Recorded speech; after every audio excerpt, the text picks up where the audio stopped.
Bueno, gente, hola a todos y todas. Bueno, espero que esté todo muy bien. Esta es, bueno, oficialmente es una grabación. De todas maneras, estamos en las Jornadas Sexológicas 2022 de ESIS y acompañado, pero así genialmente, de una amiga, de una persona que acompaña viaje, compañera de viajes, de aventura, pero a alguien a quien admiro mucho, especialista en piso pélvico, y su nombre es doña Cristel Fagerström Sade. Ella es de Chile.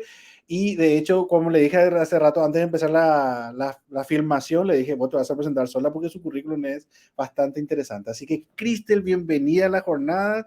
Y por favor, además de la bienvenida, contar un poco también de tu currículum después de presentarte. Muchas gracias por la invitación, Ariel. Efectivamente, sigo siendo Cristel Fagerström Sade. Soy de Chile, represento a Chile, no, y soy matrona, obstetriz en algunos países, comadrona en otras, asisto partos. Actualmente me dedico a la academia, soy especialista en piso pélvico, me formé en la Universidad Católica Lovaina en Bélgica hace muchos años ya, 2004 al 2006. Tengo también un magíster en envejecimiento y calidad de vida y soy diplomada en educación superior, entre algunas otras cositas por ahí que siempre van de la mano de la academia.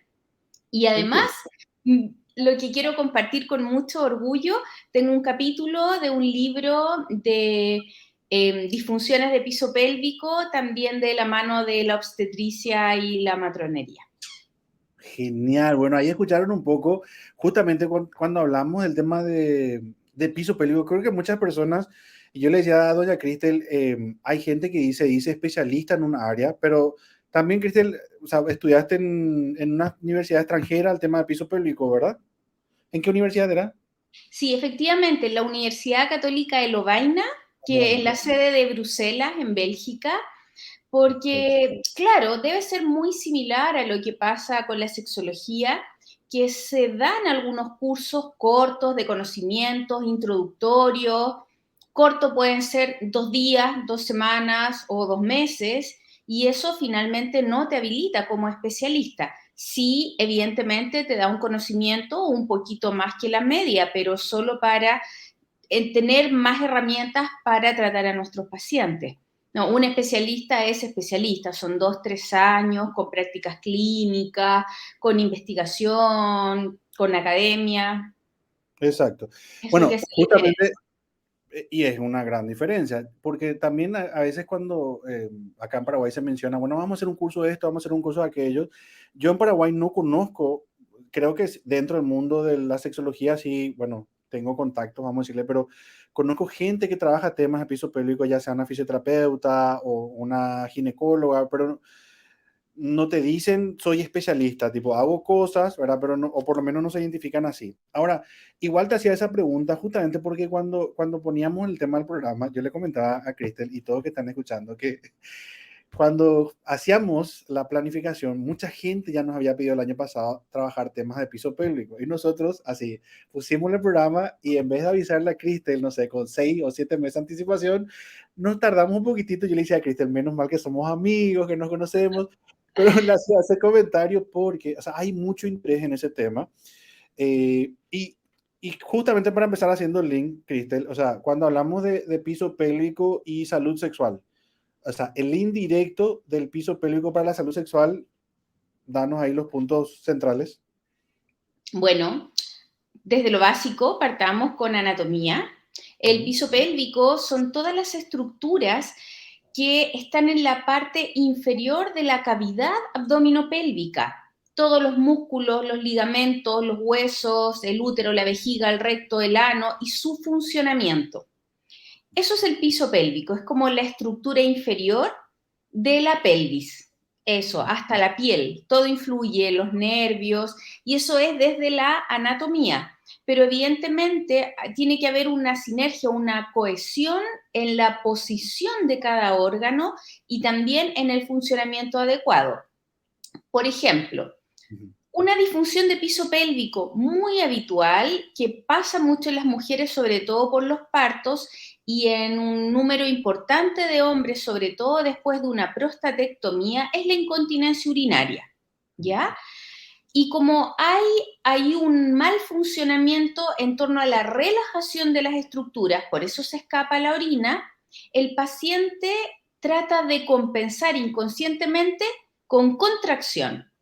Ujú. Y esa contracción en la mujer puede llevar a una dispareunia de penetración, como una contracción, un vaginismo de los músculos que están alrededor de la vagina, pero también un estreñimiento o constipación. No sé si me explico bien con el término. Sí, sí, Con dificultad para la defecación porque la deposición última se seca y se endurece. ujú. Y ese es un mecanismo compensatorio del otro. ¿Ya? Entonces el piso pélvico en torno a la sexualidad, bueno, tiene todo que ver, es la zona. Fuera de esta, la de abajo es fundamental. Exacto, entiendo. Y ahí una cuestión que, sobre todo cuando la gente dice piso pélvico, y como vos decís, bueno, puede haber un problemita aquí que genera esto, y a veces también puede venir una persona como, bueno, me duele aquí, pero hay que entonces hacer todo un tratamiento, y pregunto, muchas de las veces es multidisciplinario para los problemas de piso pélvico, o se va directamente al especialista y con eso ya. No, lo ideal es un manejo multidisciplinario, sobre todo cuando no hay mucho especialista. Evidentemente el especialista tiene más herramientas, Ajá. pero perfectamente con un ginecólogo o un coloproctólogo o un urólogo, dependiendo como el problema inicial de base, puede ser un fisioterapeuta, una obstetra, ahí depende, nutricionista, hay que ver bien cuál es el problema de base y cómo lo está compensando el paciente con Y el ahí, fin de ver cuál es la derivación más adecuada. entiendo, ok. Y justamente cuando te hacía la pregunta de, bueno, el piso pélvico, nos decía un poco la anatomía y cuál es el link, en general, fuera de lo que tiene que ver con la incontinencia urinaria, ¿verdad?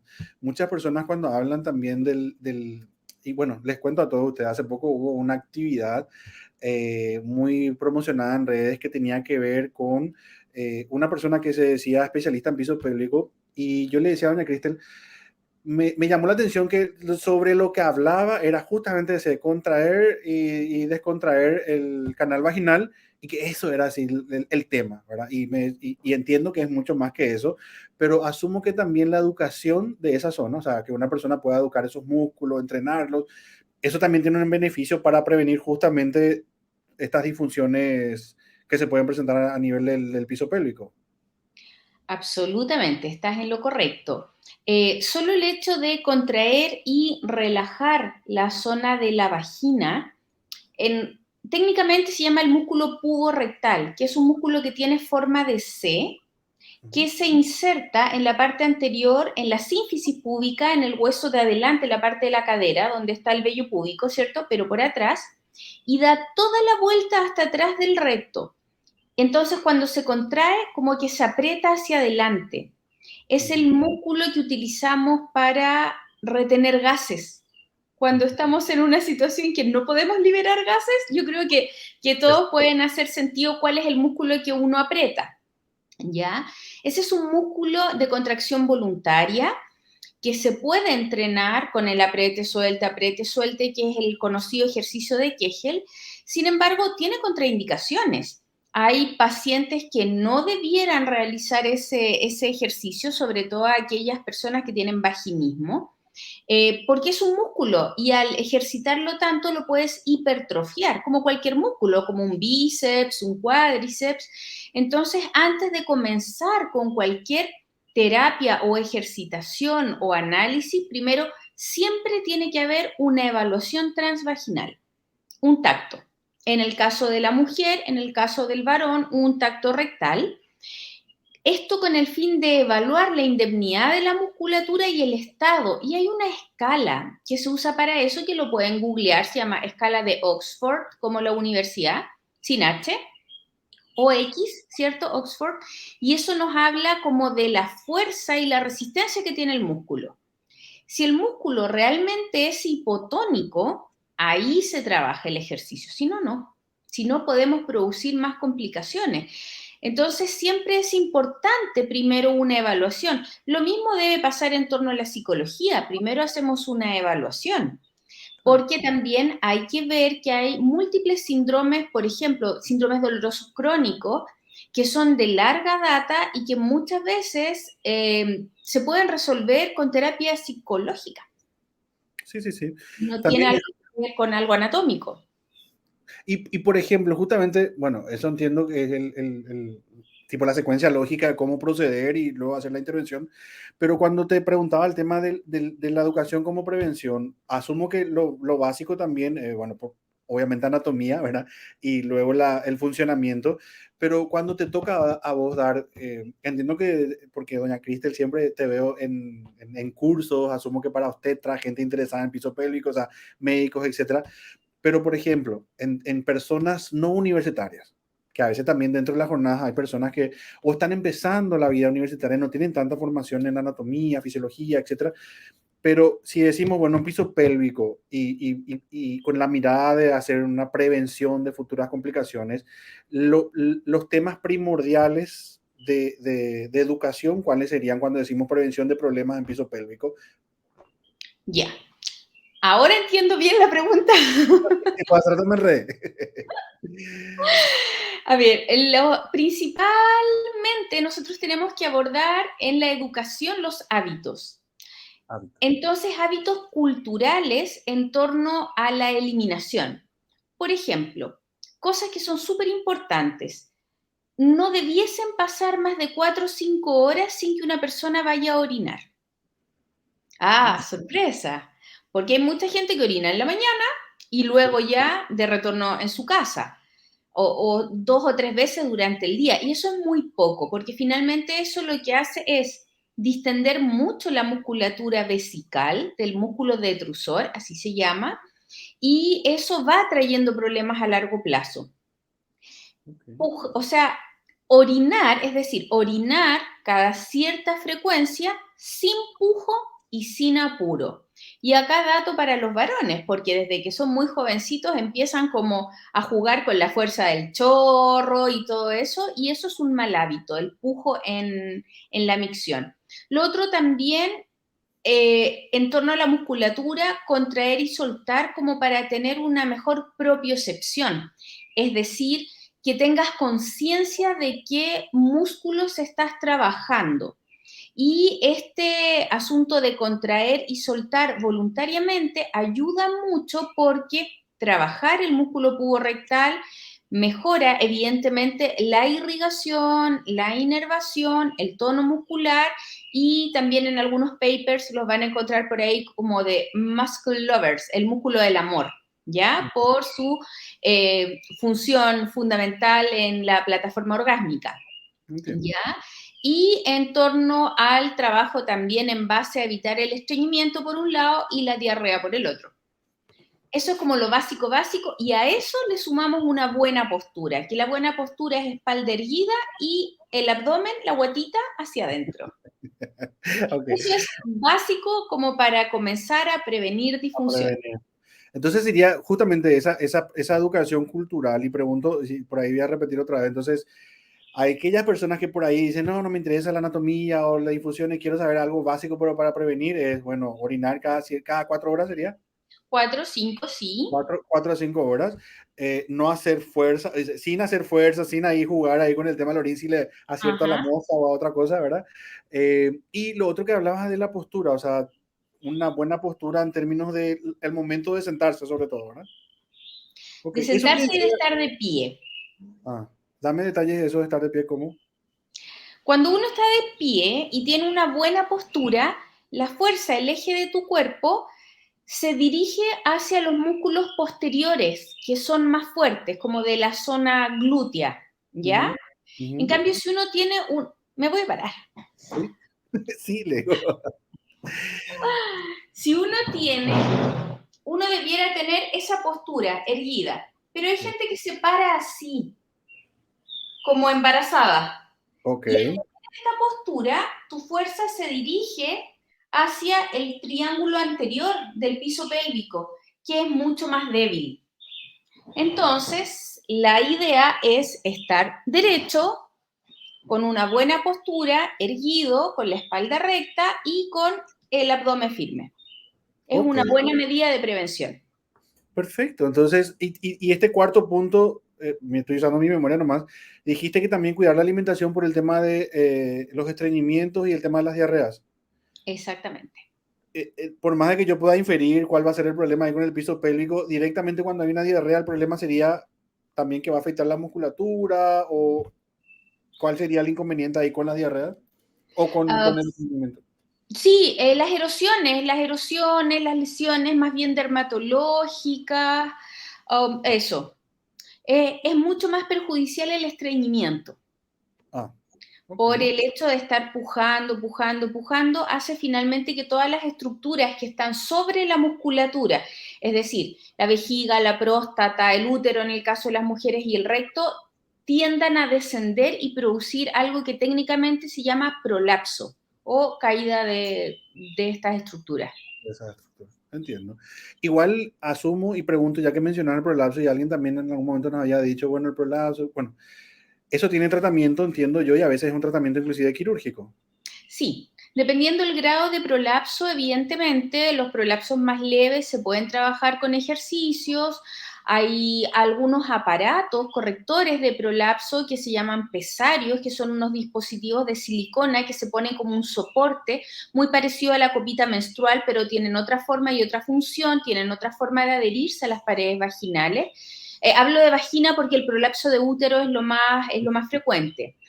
Ya los pesarios en algunas pacientes que no quieran operarse, pero cuando el prolapso ya es un grado 3, grado 4, esto quiere decir que la zona prolapsada, ya sea el útero, la pared anterior o posterior de la vagina, o la vejiga o el recto, salen del introito vaginal, de la zona como que se ve donde están las carúnculas himeneales, Ujú. ahí ya tiene que ser de resorte quirúrgico, porque por más ejercicio que uno haga, eso no va a volver.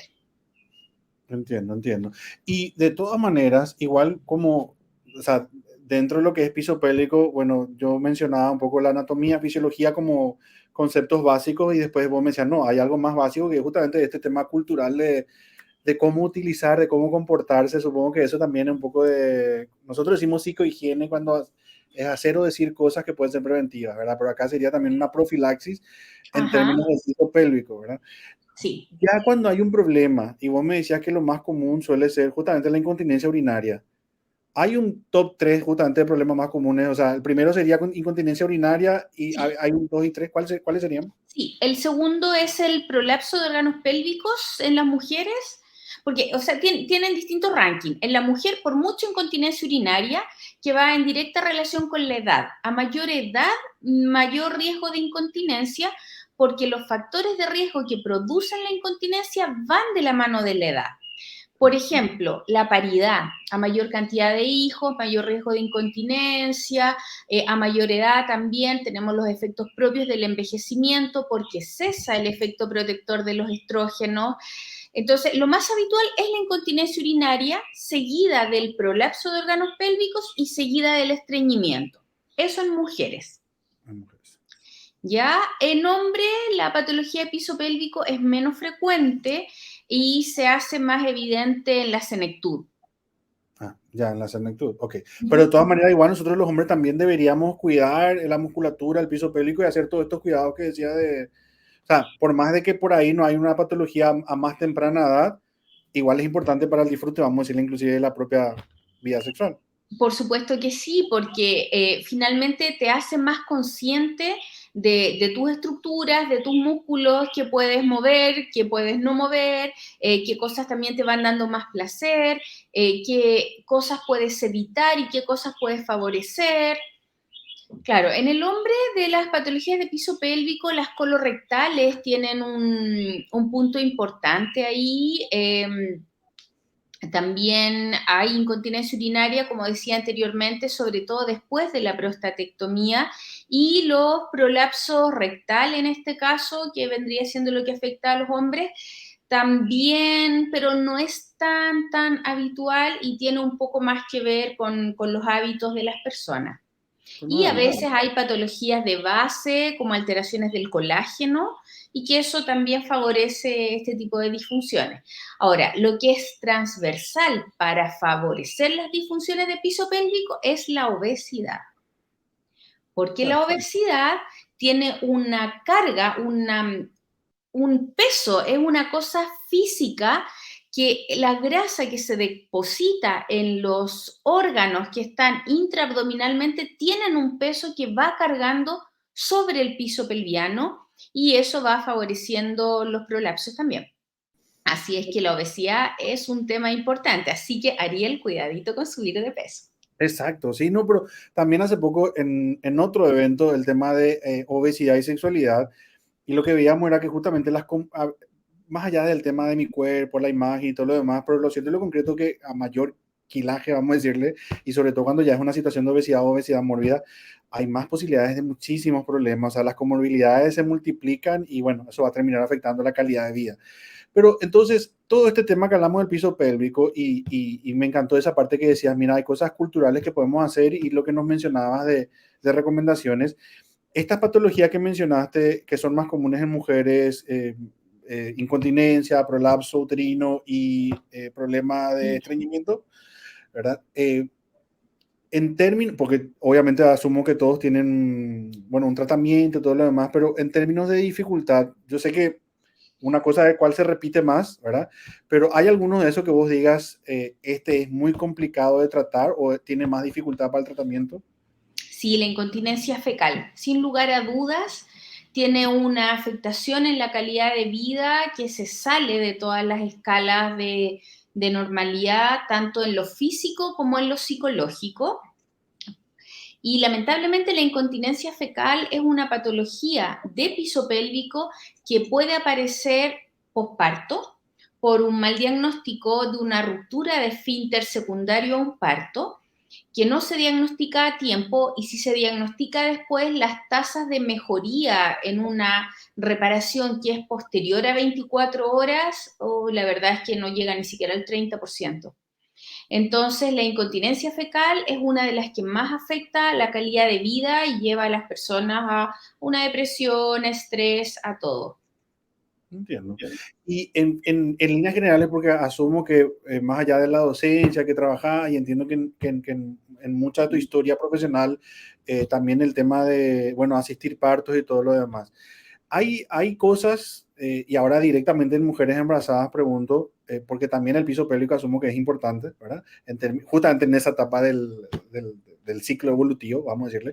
Pero durante el tema de los controles prenatales, hay alguna, yo supongo que cada país tiene su guía, ¿verdad? De control prenatal, ¿verdad? Pero dentro de las guías internacionales hay menciones de controlar o de recomendar alguna cosa en torno al piso pélvico de las embarazadas, o justamente eso es lo que tenemos que hacer, incidencia política para que, tipo, la gente, los ginecólogos también vayan viendo.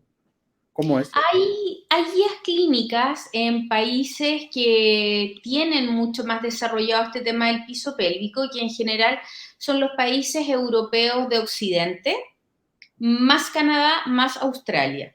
Son los países que están mejor con este tema del piso pélvico y hay guías en torno a, bueno, lo primero, el manejo del peso, tratar de que la paciente no llegue a su embarazo con sobrepeso y si llega con sobrepeso o con obesidad, tratar de que no suba mucho de peso. También el manejo de que la paciente tenga actividad física, haga ejercicios al menos 150 minutos a la semana, ojalá repartidos en 3, 4 días y no los 150 en un día, porque si no ahí también el efecto cardiovascular no es muy recomendable. Y también el conocimiento del piso pélvico en torno a la musculatura, el manejo del estreñimiento. En general, el embarazo se asocia mucho con la anemia y los medicamentos que se dan para la anemia son sulfatos ferrosos y eso produce muchísimo estreñimiento. Entonces ahí ponerlo en la balanza y bueno, los hábitos miccionales que esos son para la vida, esos debiesen enseñarse en la infancia. Con los varones es más fácil porque, bueno, en cualquier lado pueden orinar, ¿cierto? Detrás de un arbolito, en una esquinita. Para las niñitas es más complicado, pero hay que enseñarles que tienen que ir al baño cuando tengan las ganas. No pueden esperar en volver a sus casas y que hay medidas que uno puede utilizar.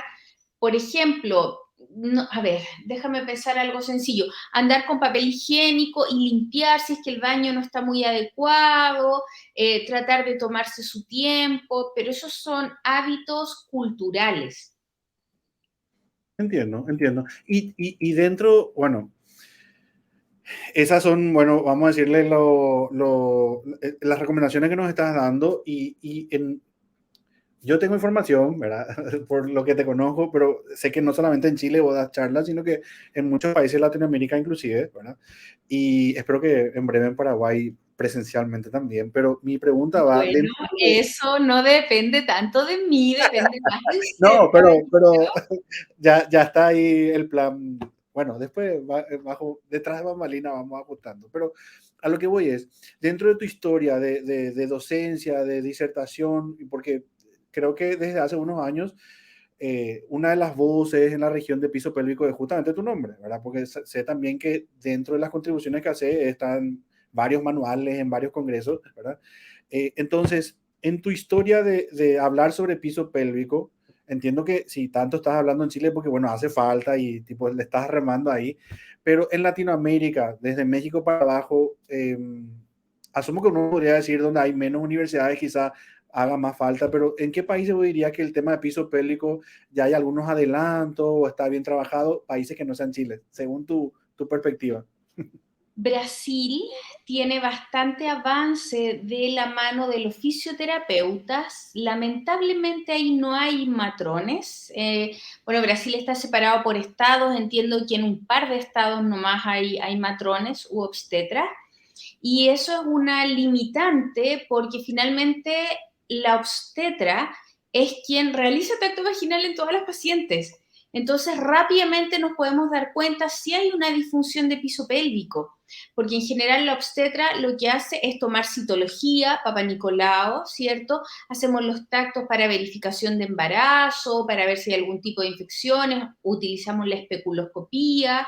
Entonces, estamos muy compenetradas, entendemos mucho la zona desde nuestra formación de pregrado universitaria.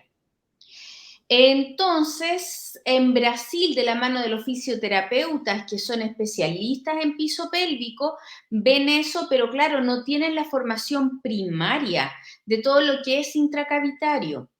En Uruguay entiendo que están apareciendo algunas luces también de la mano de la obstetricia y en Argentina y en Perú solo hay como, uh, déjame buscar la palabra adecuada, pero iniciativas individuales quizás de uno o de otro profesional que también están tratando de traspasar mucho esta mirada más integral que se llama piso pélvico, porque finalmente siempre han habido urólogos, siempre han habido ginecólogos, siempre han habido coloproctólogos, siempre han habido obstetras. Pero cuando hablamos de piso pélvico es que todo funciona en sincronía, no cada uno por su lado. Claro. Y eso, bueno, qué genial, o sea, yo no tenía la información, porque es genial saber un poco, independientemente que asumo que falta mucho, pero esas iniciativas individuales, ya sea Uruguay o Perú, pero bueno, me encanta escuchar que además de Chile, bueno, Brasil también está haciendo cosas.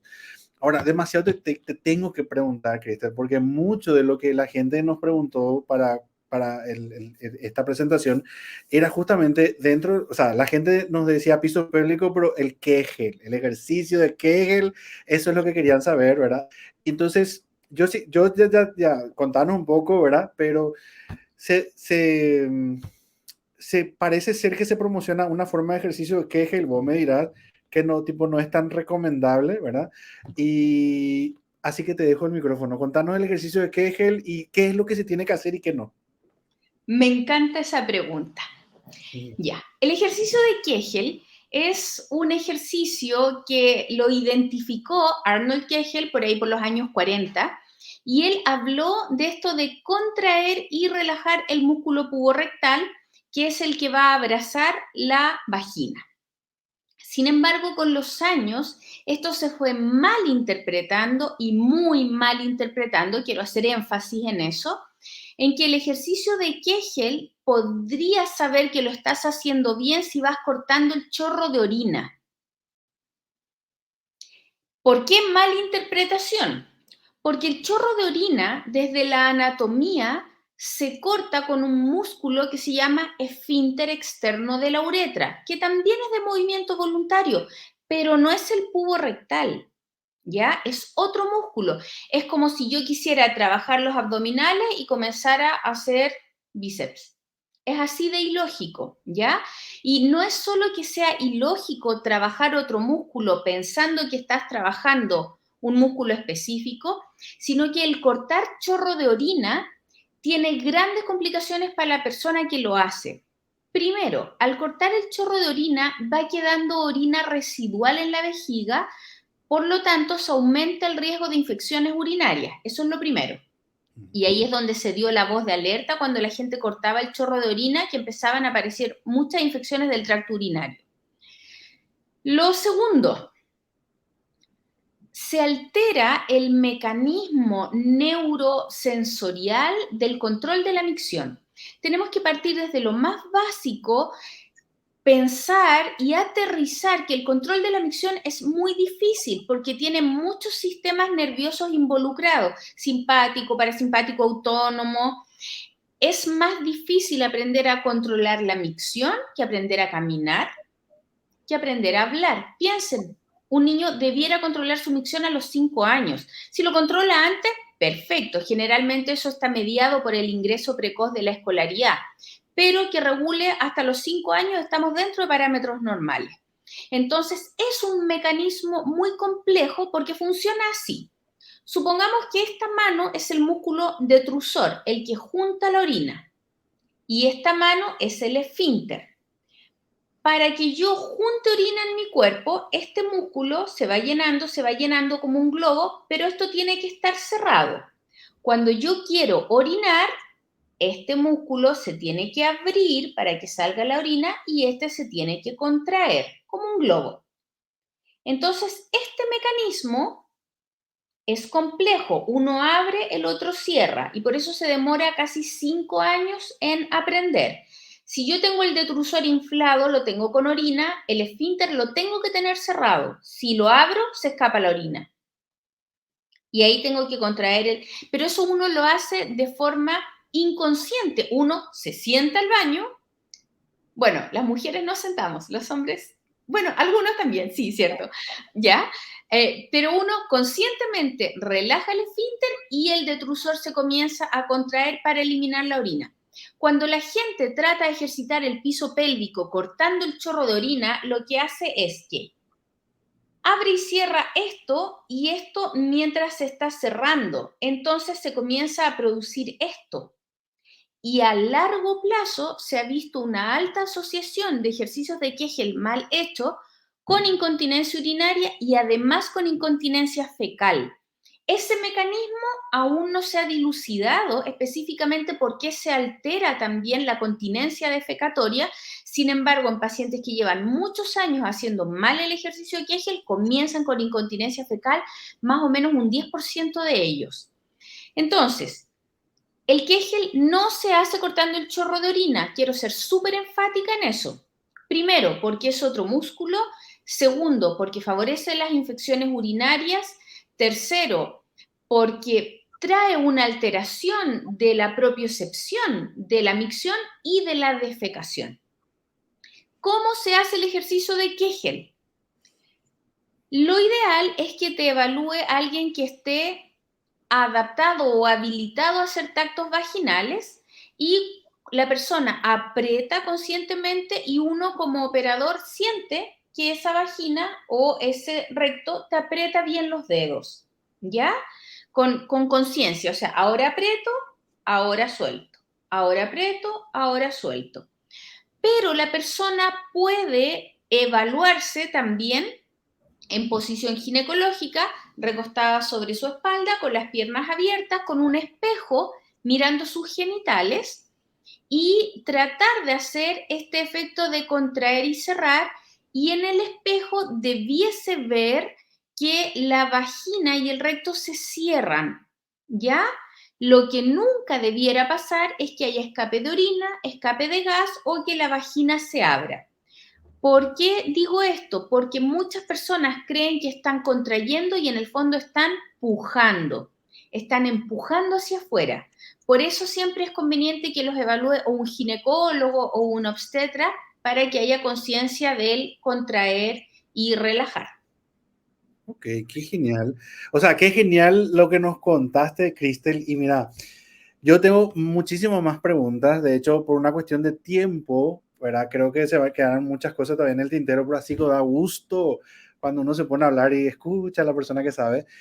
Sin embargo, nos quedamos cortitos de tiempo, pero lo que yo quiero proponerle a la gente es, bueno, después de este video que están viendo, yo sé que por ahí pueden venir más preguntas, más dudas, entonces ahí están los datos de contacto de ESI, ya sea por redes sociales, página web, WhatsApp, etcétera. Y nosotros después, segura, yo suelo chismear con doña Cristel cada tanto, no siempre hablamos de piso pélvico, de temas de sexualidad, entonces le vamos a mandar ahí las preguntas y por ahí ella nos dice, bueno, esto, aquello. Pero creo que entonces, con todo lo que nos comentaste, Cristel, ya sea desde el cómo se tiene que hacer el ejercicio, que es las recomendaciones culturales que tiene que haber y bueno, toda la otra información que nos diste, demasiado genial, demasiado genial. Y yo desde ya, frente a todo, mira que tenemos, no sé si eran 300, no sé cuántos inscritos, hasta todavía no tengo contabilizado el final, pero también tenemos como unos 12.000 ahí seguidores en redes, así que supongo que mucha gente está detrás de este video y supongo que te pueden contactar, preguntar, así que si alguien quiere, qué sé yo, invitarte a su evento o saber más de esto y hacer una consulta contigo, ¿cómo pueden contactarte? A ver, yo pues, estoy en Facebook, lo sigo por ahí, pero tengo una página de Instagram que es mucho más activa, donde voy subiendo videitos educativos, de repente reel cortito, que se llama Piso Pélvico para Aprender, con doble A, del para aprender. Piso Pélvico para Aprender. Es un icono rosado y bueno, ahí voy subiendo algo de información, mostrando algunas cositas, así que por ahí, a ver. Este es tu perfil, Piso piso pélvico para aprender. Perfecto.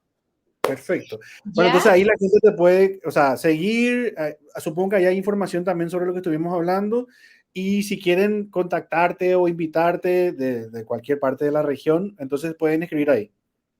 Exactamente. Con tiempo sí, porque en general tengo una agenda un poco apretada, pero para los amigos siempre hay espacio, evidentemente. Genial. Bueno, Cristel, yo demasiado te agradezco. Sé que te dije unos tantos minutitos, sé que nos pasamos un poquitito, pero te agradezco muchísimo.